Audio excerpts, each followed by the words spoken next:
Hi friends, అందరికీ నమస్తే అండి. ఈరోజు నేను చక్కగా టమాటా పచ్చడి అయితే చేశాను. ఇది అన్నంలో కానీ రోటి దిబ్బ రొట్టె అంటాం కదండి, అది కానీ దోశల్లో కానీ చాలా బాగుంటుంది. ఎలా తయారు చేశాననే విధానం మొత్తం ప్రాసెస్ అంతా కూడా డీటెయిల్డ్గా మన ఛానల్లోనే లాంగ్ వీడియో అనేది పెట్టాను. అయితే ఇది పచ్చడి ఎలా చేస్తామంటే టమాటాలని ఉడకపెట్టి అప్పుడు చేస్తామండి.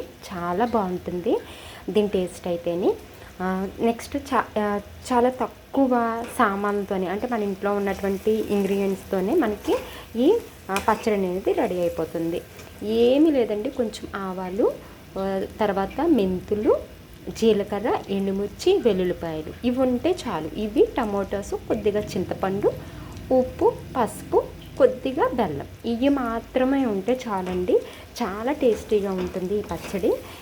నేనైతే ఈ వీడియోని మీరు చూస్తారని అనుకుంటున్నాను. లాంగ్ వీడియో చూడండి ఎలా చేశాననేది. ఎమ్మి టమాటా పచ్చడి అయితే రెడీ అయిపోతుంది.